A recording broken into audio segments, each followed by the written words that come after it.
Okay, welcome to the second of the machine learning for general chemistry laboratories.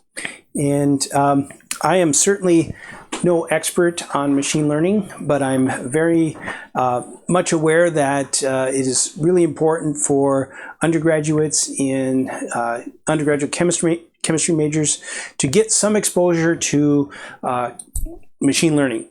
So these two series, Chemistry 1 and Chemistry 2, that's a sequence of 8 labs. They're designed for pretty early in one's career in chemistry, could be done even as a freshman, and just to give us some exposure to some of the jargon and other things that one should know about as a educated chemist, if you're going on into graduate school or going into a job where there might be some machine learning that's being done. I think I would encourage you to start with part 1, although these labs are fairly standalone, but they do build a little bit, and we try to walk through all the different types of machine learning one might run into. 3 of the labs will be new machine learning techniques, and the 4th will be a repeat from part 1. We have kind of some fun ones, sort of applications here. Titrating robot will be an application of reinforcement learning. So we're going to train a robot on the computer to try to hit the endpoint of a titration. So for those of you who are in general chemistry now or recently took general chemistry, of course you learn how to do titrations, and always difficult to hit that endpoint. So we'll see if we can train a robot to do that. And then we will be doing some chemoinformatics or chemoinformatics, both pronunciations we hear. This will introduce us to evolutionary algorithms, and we're going to be looking at modeling drug-protein interactions. So we're going to have a one-dimensional protein, one-dimensional ligand, and we're going to try to find the best binding energy for that ligand. Then a nice application here, unsupervised learning, cluster models. We're going to pick out special interactions amongst molecules. And this is very similar to how work has been done on the databases, the chemical databases, to discover things about hydrogen bonding.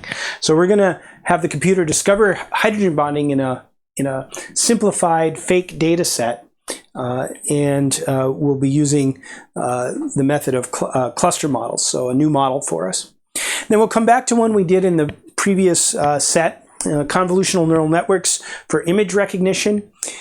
Here we're going to look at the application of loading some bioplastics with dye, and imagining that we have some camera over that, and the machine learning algorithm is supposed to decide how much dye has been loaded onto that bioplastic. And so we'll use a convolutional neural network image recognition technique like we did last time. All right, I'll tell you just a little bit about myself. I'm Darren Olness. I'm a chemistry professor in the Department of Chemistry at Concordia College in Moorhead, Minnesota. I also teach in the neuroscience program, and I teach physics as well, and some mathematics courses. I have based my professional life on this quote by G.N. Lewis, which is in almost every single physical chemistry book, and that is, physical chemistry is everything that's interesting. And I think you can look at this in 2 ways. One, which is a little bit narrow-minded and saying that the only thing that's interesting is physical chemistry. But I look at it in a much more broad sense, that physical chemistry allows one to understand nature in all various ways, and allows one the freedom to pursue anything that they're interested in. So if you're coming to this from the G.N. Lewis project, you know that's the philosophy of that G.N.L. project, sorry, based on the G.N. Lewis quote there. At the risk of trying to do too many things at once, this sequence is also for the students at Concordia. Now you'll be getting that live there, but this can be some extra resources for you. And finally, if you're an instructor or a student elsewhere, but in particular instructor like a high school teacher or college professor, and you want to get some of these things into your curriculum, then hopefully this will be helpful for you. You can take and use whatever you would like, or modify and come up with your own ideas, however you'd like to approach that, and it'd be great to get that into the chemistry curriculum, because I think it's just so important, such an important tool now for chemistry. Now, this is not talking about sort of bigger picture AI, which of course will be very, very important in chemistry. So the large language models, the generative AI, obviously we need to teach our students how to use that ethically. The focus of this, though, is on the particular machine learning techniques as they are typically used in chemistry, not these general purpose stuff. All right, so let me go through now how to get things loaded onto your machine. Unfortunately, as of now, I don't have a Mac, so I'm not able to compile these for Macs. So they're compiled for a Windows program, and so or for a Windows machine, and I also haven't got it ready for Linux yet. So you will need a Windows machine, and if you have that, you can follow along here and see how you get this installed on your machine.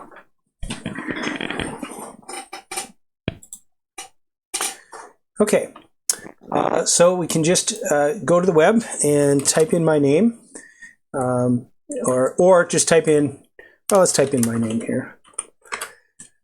And hopefully the first, I guess depends a bit on where you are in the world, but hopefully the first thing that comes up is darrenolness.com, or you can type in darrenolness.com directly. Then under teaching, you can either follow the tab down here, or you can just hit teaching, and we can go to machine learning for undergraduate chemistry. And this is the Explorer Pack for Part 1. So maybe you've already done that. If not, I would encourage you to do that. Here, Explorer Pack 2. So this is everything you need right here in this zip.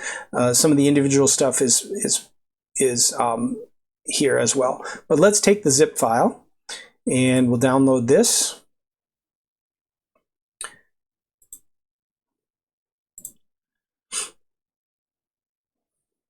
And I'm just going to download it to my downloads folder, but you can put it, of course, anywhere you'd like. Maybe instead of waiting for everything to happen on my machine, I'll pause the video and then just come back when things are ready. So you can start downloading your zip file as well. Okay, so it looks like it's downloaded for me. So I'll go check my downloads, and well, has it here. There it is, zip pack. I have made a temporary directory to unzip this all into. So I will extract all, and I will put it into this temporary directory.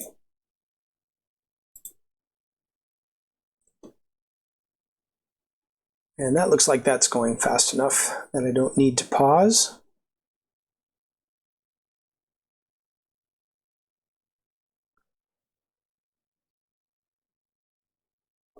Okay, now everything we need is in here, so you should check to make sure. There's an installation guide, but I'm sort of taking you through that. There's a manual. I think I'll make this smaller here. So here's where you can find the manual, and we'll be kind of following this through the course of the labs. But I do want to point out a couple of things. If you're an instructor, or even if you're just studying on your own, I've got some things in red here that are instructor notes. And so this is just a front page of that. But in any given lab, then there'll be these instructor highlight sections that will help you discuss with your class some of the ideas and important points. Then you should make sure you have data folder. We don't need as much as if you did the part one, where there was a lot of data that we needed. Here we just need these 2 CSV files, but make sure they're in there. And then we'll do the installer, and I think this will go blank on my video, but I will install this.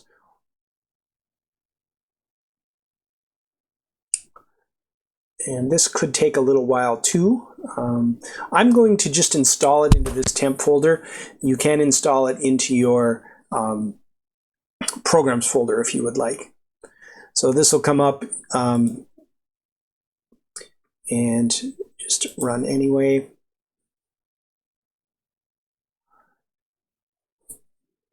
It probably is a good idea not to necessarily just run code that some guy on the internet has. So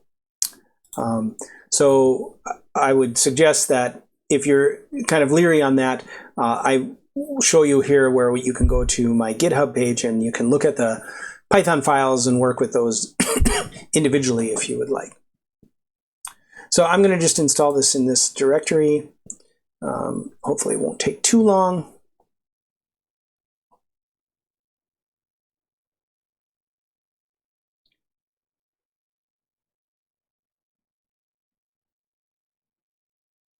Maybe I will pause and come back when this is fully installed. So it takes a little while to install, but once it's installed, then the executable here is Chemoinformatics 2, and this will launch the launcher. So let's open that up. Now, I haven't gotten this figured out precisely, you will need to leave this terminal open. You can certainly minimize it, you just can't close it. And this will happen on some of the other base programs as well. So just minimize that.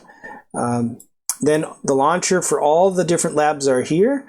So we would go the titration robot, the Chemoinformatics, the hydrogen bonding, and the bioplastics. I'll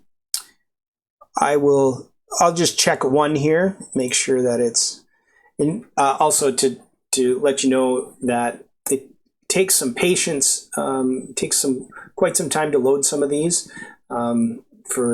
I guess I'm not completely sure why. Some of them are pretty big models, and just takes a little bit of time. So this is working, so it seems like hopefully everything is working here with this install. We will go through each of these individually in the different videos. Let me just show you what's down here. So the course webpage, if you click on that, you will get back to where we went to. So if you ever need to get back there, that's right there on the launcher. Our department, chemistry department at Concordia, is right here on this link. And then here's my here's the GitHub for this. So let's say you wanted the Chemoinformatics, and then you want the Python file for that. So that's where you can look at that if you were if you feel like you should install an executable on your machine. Okay, so I think that's it. So glad you're interested in this lab, and look forward to working through the 4 labs with you, and should be a chance to learn a little bit about just a little bit about machine learning, and then if it sparks your interest, you can take it further for sure.